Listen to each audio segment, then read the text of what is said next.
Laura Ingram, welcome to the Ingram Angle. I'm tongue-tied from Washington. We have a huge show for you tonight, including my response to MSNBC and Chuck Schumer trying to pin blame on moi for the shutdown. Wait for it. But first, Trump shuts down the Democrats, the real truth about what the public thinks about immigration, and where, oh where, did all those FBI text messages go? That's the focus of tonight's breaking news angle. Seeing the looks on some Democrats' faces today after the government was reopened was thoroughly entertaining. I was smiling all day long.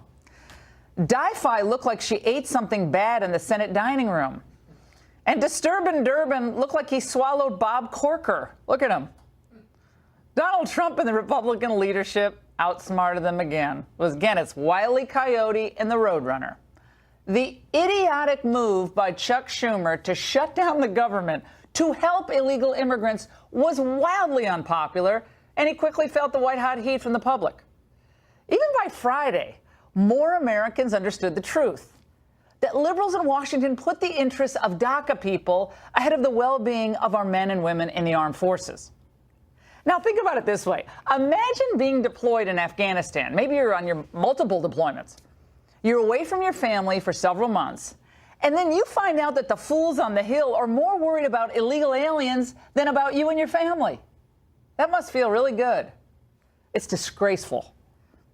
All it took was McConnell promising to work on the immigration issue until February 8th, and if nothing was resolved by then, to have a free and open debate on immigration, including a DACA fix. It ends the shutdown and restores full funding for the federal government through February the 8th. If an agreement isn't reached by February the 8th, the Senate will immediately proceed to consideration of legislation dealing with DACA. Ooh, big win, Chuck. The Boston Globe's Matt Visor summed it up this way in a tweet. He said, Democrats have managed to accede to Republican demands, demoralize their energized base, give a disengaged president a win, and look like they held a meaningless 3-day government shutdown all at once. I couldn't have summed it up better myself. And before the shutdown, the Democrats' dream of taking back power, it was already slowly fading away because of the roaring stock market and the strength of the overall economy. So now what do our left-wing friends across politics and the media do to save face?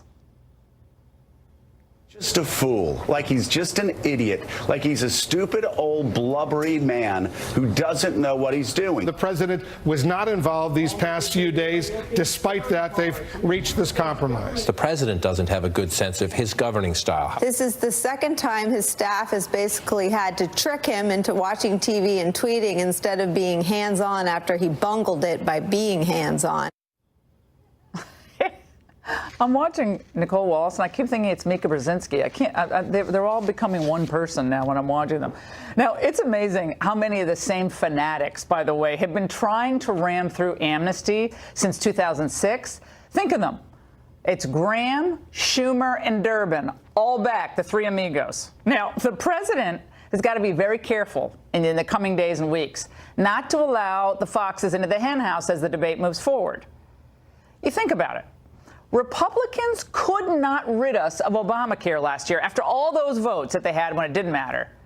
But now, by golly, they're obsessed with helping illegal immigrants, and they're going to get it done. As for Democrats, they just want to repeal and replace those blue-collar Americans who voted for Trump with new immigrants who'll vote for Democrats. The president has got to hold firm, and I think he will. No chain migration, no visa lottery, real funding for the wall, not just authorization, but appropriations, and then, I guess, maybe do the DACA thing. You have all the leverage. Don't give it to the politicians, Mr. President, who don't respect you or your supporters. And by the way, there's some more evidence that Trump is more in the mainstream on immigration than Lindsay or Chuck will ever be. Check out this new Harvard-Harris poll that just came out. It tells a really good tale. 65% versus 35% support a DACA deal that ends chain migration, eliminates the visa lottery, and secures the border with a wall.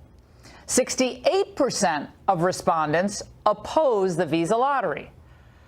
81% want to see legal immigration levels slashed. You heard it, slashed. 79% think immigration should be based on skills rather than family ties. And 60% believe Dreamers should not be given preference to bring their relatives to the United States. 61% think current border security is inadequate. 54% support a physical barrier along the southern border.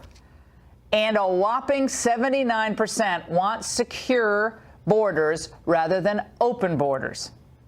Well, facts never got in the way of these open borders Republicans before, but maybe we can hope that Lindsey Graham, Jeff Flake, and the others get the message. Meanwhile, we stay on the corruption watch as we learn today that the FBI somehow managed to lose 5 months worth of texts.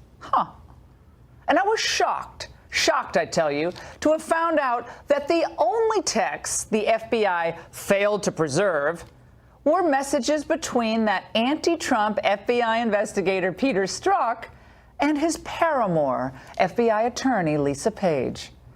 Now remember, both worked on the Mueller and Clinton email investigations. And it was during that key period between December 2016 through May 2017 that the Bureau claims a technical problem with updating software caused the failure to preserve these messages. So are you saying that it's just like when we get stuff on our iPhone or you want the update and we always say no because we don't want the phone to slow down? Is that what happened? This is ridiculous. It's the FBI. If you believe their explanation here, I have a pet rock I want to sell you. And by the way, I loved my pet rock when it came out. Attorney General Jeff Sessions has got to step in now. I know he recused himself, and that was, frankly, not necessary from the FBI Russia investigation. But now we need an independent review of all of this monkey business. There's too much to explain away. By the way, we have a lot more on that coming up. You do not want to move because it's hot tonight. The show is hot.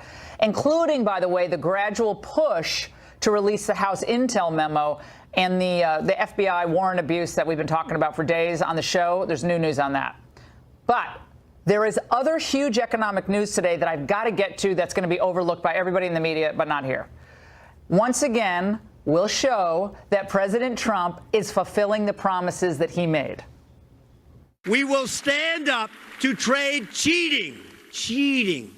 Cheaters, that's what they are, cheaters. We will stand up to trade cheating. Anywhere and everywhere it threatens the American job. The U.S. Trade Rep's office just announced that it will grant relief in the form of major tariffs against imported solar cells and modules, as well as large residential washing machines.